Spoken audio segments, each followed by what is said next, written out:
Step 1 in navigating any social environment happens before a single word is spoken. You must observe the room and determine the contextual reason why a person is actually there. This venue floor plan maps 3 common social dynamics: groups gathering, individual celebrations, or solo activities. This categorization dictates your move. Someone invested in private activities remains undisturbed. Conversely, open social clusters are highly favorable for an introduction.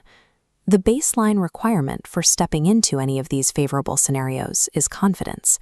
This means maintaining a quiet self-assuredness and a positive attitude, which is distinctly different from performative arrogance. Feeling a spike of nervousness right now is entirely expected.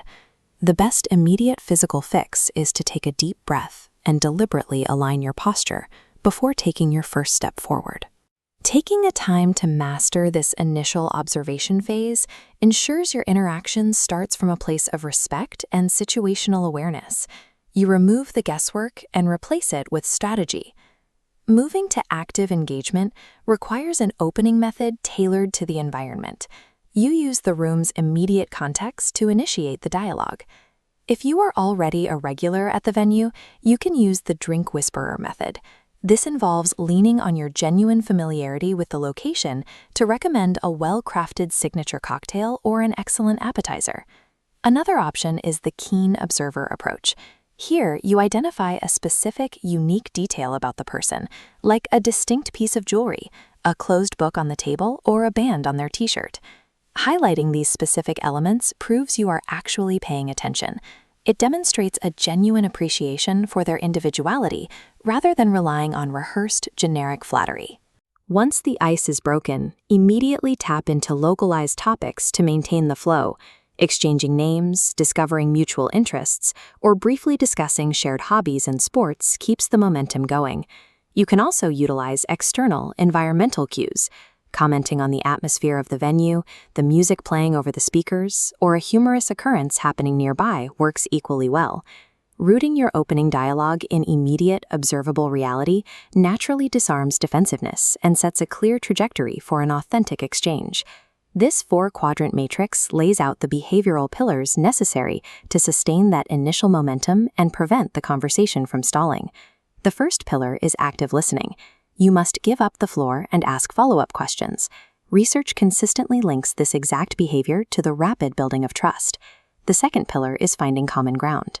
Listen closely for shared hobbies or mutually relatable anecdotes that bridge the gap between you. The third pillar is being present. Pulling out your mobile phone during an interaction is a severe communicative failure that aggressively broadcasts your disinterest. Keep it put away. The final pillar is embracing humor. Integrating a light-hearted joke dissipates any lingering tension and maintains a pleasant atmosphere. Actively managing these 4 behaviors turns a fleeting introduction into a substantial and respectful connection. Verbal communication alone is insufficient. Your physical body must corroborate the words you are speaking, otherwise you risk sending mixed signals. This diagram illustrates the precise role of eye contact. While establishing a reciprocal gaze signals mutual interest, sustained, unblinking staring creates severe discomfort. You must break the connection periodically. This brings us to mirroring. Subtly adopting the other person's physical rhythm and posture establishes a subconscious sense of comfort. You also need to maintain an open posture. Actively avoid crossing your arms or slouching your shoulders forward.